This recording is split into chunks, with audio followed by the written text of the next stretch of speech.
Hello guys, আসসালামু আলাইকুম। Welcome to my another video. তো আজকের ভিডিওটি খুব ইন্টারেস্টিং হতে যাচ্ছে। তো গাইস, আজকে আমি আপনাদেরকে আমাদের শরীয়তপুর জেলার পদ্মা নদীর অপরূপ সৌন্দর্য দেখাবো। তো গাইস, আমাদের সাথেই থাকুন। তো নদীতে আসা মাত্রই একদল বাচ্চাদের পেলাম এবং ওদের সাথে গোসল করার জন্য নদীতে নেমে গেলাম। তো দেখুন ওরা কিভাবে গোসল করছে, একজনকে আরেকজনের কাঁধের ওপর দাঁড় করিয়ে সবাই দুষ্টুমি করছে। তা আসলেই এই দিনগুলো আমাদেরও খুব রঙিন ছিল। একসময় আমরাও এরকম দুষ্টুমি করেছিলাম। এরকম দৃশ্য বা গুলো গ্রাম অঞ্চলে দেখা যায়।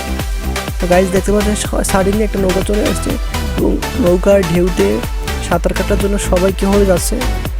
তো এটাই আসলে আমিও অনেকদিন যাবৎ নদীতে গোসল করা হয় না, একেবারে 5 থেকে 6 মাস পরে নদীতে গোসল করতে আসলাম। এভাবে নদীতে আসা হয় কিন্তু আর গোসল করা হয় না। তো ফাইনালি এক ঝাঁক বাচ্চাদের ফেলাম এবং ওদের সাথেও গোসল করতে নেমে পড়লাম। তো ওরা যে পানি দিচ্ছে একজনকে আরেকজনকে, এটা কিন্তু খুব মজার একটা খেলা। এটা শুধুমাত্র নদীতেই খেলা যায়। দেখুন ওরা একজনকে আরেকজনকে পানি ছিটিয়ে দিচ্ছে। তো আমাকে দিচ্ছে, আমি বললাম যে ভাই আর পানি ছিটিয়ে তোরা দিস না, কানের মধ্যে পানি ঢুকতে পারে, পরে সমস্যা হতে পারে। দেখুন ওরা ওদের মধ্যে বিনোদন করে যাচ্ছে। তো ওদেরকে বললেও লাভ নাই, ওরা ওদের মতোই বিনোদন করে যাবে। তো এখন হচ্ছে দুপুর প্রায় 1টার মতো বাজছে। তো এই সময় তাপমাত্রা একটু বেশি থাকে, ফলে সব বাচ্চারা নদীতে গোসল করতে চলে আসে। দেখুন নদীতে গোসল করতে চলে আসে ওরা কীভাবে বিনোদন দিয়ে যাচ্ছে একজন আরেকজনকে। তো এরকম দৃশ্যগুলো গ্রাম অঞ্চলে বা যে সমস্ত এলাকায় ভরপুর নদী রয়েছে ওই জায়গাতে গেলেই দেখা যায়। তা আসলেই আমার আজকের দিনটা খুব ভালো কাটছে ওদের সাথে এরকম কাটিয়ে, মনটা অনেক ফ্রেশ হয়ে গেছে। তো গাইজ দেখুন ওরা কীভাবে গোসল করছে, একজনের কাঁধের ওপর একজন ওঠে, একজনকে আরেকজন ওর উপর থেকে নিচে ফেলে দিয়ে। আসলে ওদের দেখে আমার সেই শৈশবের স্মৃতিগুলো মনে পড়ে গেল। আসলে একসময় আমরা এরকম করতাম। দেখুন ওরা কি করছে, দুষ্টুমি করছে এক একজন আরেকজনের দিকে তাকিয়ে। আসলে এই দিনগুলো খুব রঙিন ছিল এবং খুব স্মৃতিময় ছিল। তো আসলে ওদের সাথে একটু কথা বলি, দেখি ওরা কি বলে, ওদের প্রশ্নের উত্তরগুলো কী দেয় আর কীরকম কথাবার্তা বলে।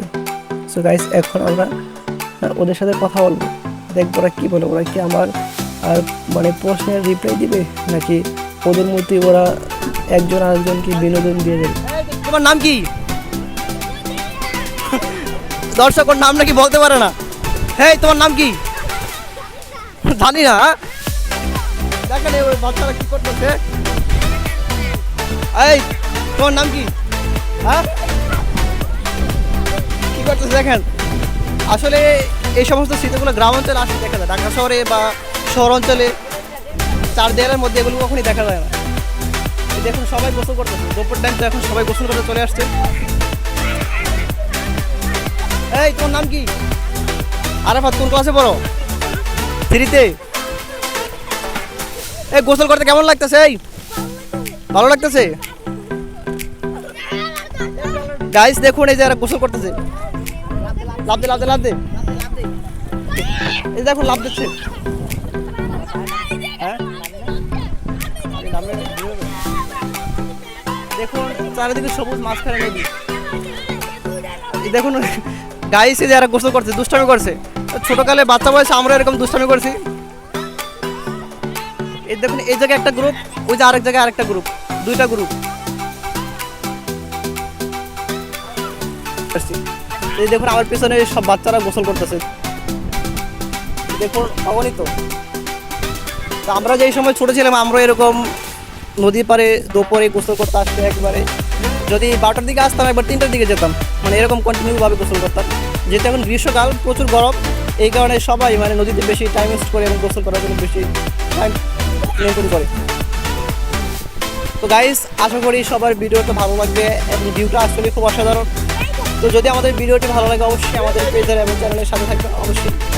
তো আমি যেহেতু ওদের সাথে অনেকক্ষণ যাবৎ গোসল করছি, আমি ওদেরকে হালকার ওপর ঝাপসা করে বিনোদন দেওয়ার জন্য একটা প্রতিযোগিতা দিলাম এবং বললাম যে দেখবো কে আগে আমাদের নৌকাটাকে ধরতে পারে। তো ওদের মধ্যে অনেকেই খুব দ্রুত এসে আমাদের নৌকাটাকে হলো এবং লিডার হিসেবে ঘোষিত হলো। তো ফাইনালি আমি ওদের সাথে একটা ফটো তোলার জন্য ওদেরকে বললাম, কিন্তু ওরা আসতেছে না, ওরা ওদের মতো করে বিনোদন দিয়ে যাচ্ছে। তো ফাইনালি ওদের সাথে একটা ফটো তুলেছিলাম। তো গাইস, আমাদের ভিডিওটি কেমন লাগছে অবশ্যই জানাবেন। আপনি আমাদের চ্যানেলে নতুন হয়ে থাকলে তাহলে অবশ্যই আমাদের পেজটি ফলো করবেন এবং চ্যানেলটি সাবস্ক্রাইব করবেন।